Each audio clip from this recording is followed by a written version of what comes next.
Bangladesh premier লিগের চলতি আসরে টানা ৬ ম্যাচ হারার পর টানা ২ জয় পেল নোয়াখালী এক্সপ্রেস।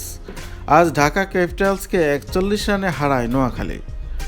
ফ্র্যাঞ্চাইজিটির নবাগত ক্রিকেটার আফগানিস্তানের সাবেক অধিনায়ক অলরাউন্ডার মোহাম্মদ নবীর ছেলে হাসান ইশাকিলের ৯২ রানের ইনিংসে সুবাদে আজ ১৮৪ রানের রেকর্ড গড়ে নোয়াখালী।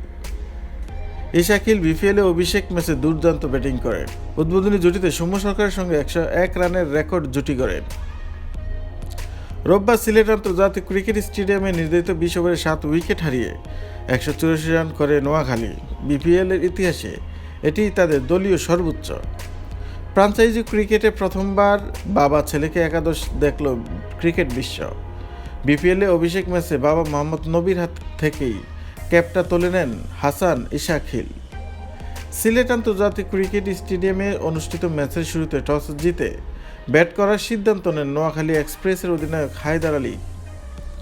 সৌম্য সরকারের সঙ্গে ওপেনিংয়ে ব্যাট করতে নামেন ইশাকিল।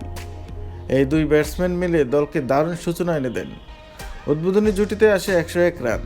মাত্র ২৫ বলে ৪৮ রান করে আউট হন সৌম্য সরকার।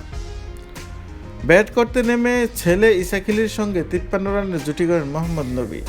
১৩ বলে ১৭ রান করে আউট হন মোহাম্মদ নবী। ৫০ পূর্ণ করে সেঞ্চুরির পথেই ছিলেন হাসান ইশাকিল, কিন্তু ৮ রানের আক্ষেপ নিয়ে তাকে মাঠ ছাড়তে হয়েছে।